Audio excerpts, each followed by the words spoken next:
What are your overall goals as tribal liaison? What do you hope to accomplish here at the University of Idaho? One of the things that I have been working on with the university administration here and the regional Native American tribes is to really begin to develop a relationship, a partnership, and have begin to educate the tribes what we do here at the University of Idaho, how we can benefit tribal communities, and also how we can benefit the university becoming a partner with the tribes and really begin to explore tribal community relationship, tribal education, and really becoming active and proactive in tribal communities from a university standpoint. Can you share with us a bit of your own personal history and background? Well, my name is Arthur Taylor. I'm a member of the Nez Perce tribe, so I'm a local person here. I went to school at Washington State University and I graduated from there. And I also went to Gonzaga University. So I'm a kind of a local product. I also served on the Nez Perce Tribal Executive Committee, which is the governing body for the Nez Perce tribe. And I think that really leads me to the experience that I brought here to the university. I have tribal leadership experience and I understand tribal government, and that helps us at the university to develop that relationship that we have with tribal leaders and tribal governments and tribes in general, simply because we understand, I have a good understanding and knowledge of tribes in this region. What was it that connected with you to pursue higher education, to get a degree? My grandfather was very instrumental in all of his grandchildren going to college, and high school graduations were always very meaningful to our family, and we celebrate a lot in my family. But my grandfather was very instrumental in saying, in his not so vocal way, but his subtle way of saying, you need to go to college, you need to get an experience beyond the reservation, and then once you have that experience, you're more than welcome to come back. But I think part of that was that education that he wanted us to pursue.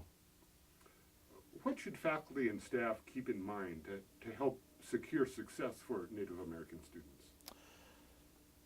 That Native American students are different and very unique, and they can pose many challenges, but they're also very loving and very rewarding. That each student comes to us from different tribes, and that each tribe is very unique and different on its own, and that we can't generalize tribes together and put them all together simply because they don't always fit. It's not a puzzle where all tribes fit together in a puzzle, but that each tribe celebrates its own uniqueness and its own language and its own customs and beliefs, and that we need to recall that when we're working with tribal communities and tribal students, is that each tribe is very unique, and so the needs of each of these students are very, very different, and so we need to become an ally for our students and ensure that they are successful here at the University of Idaho. Last question.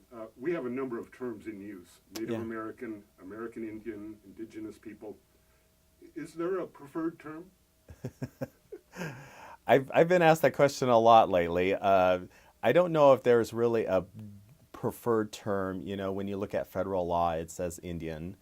When you look here at the University of Idaho, we have a Native American Student Center. I'm the Native American Tribal Liaison. However, we also have an American Indian Studies department. So we here at the University of Idaho really can't say whether it's American Indian, Native American, Indigenous. So I think I use all terms pretty widely and open.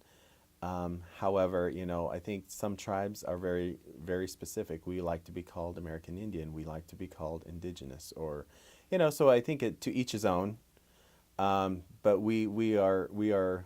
I don't know if we're going to make headway in trying to figure out, which term is better to use and which is not, because it's all based on who you are and where you come from and which is more accepting, and it's just really interesting. It's an interesting argument, And I've heard pros and cons from all of these terms, even in tribal communities. And I don't even think tribes can even come to a final definition of what they would like to be called, except for people. You know, each of the tribes have their own ancestral name, and really it means people.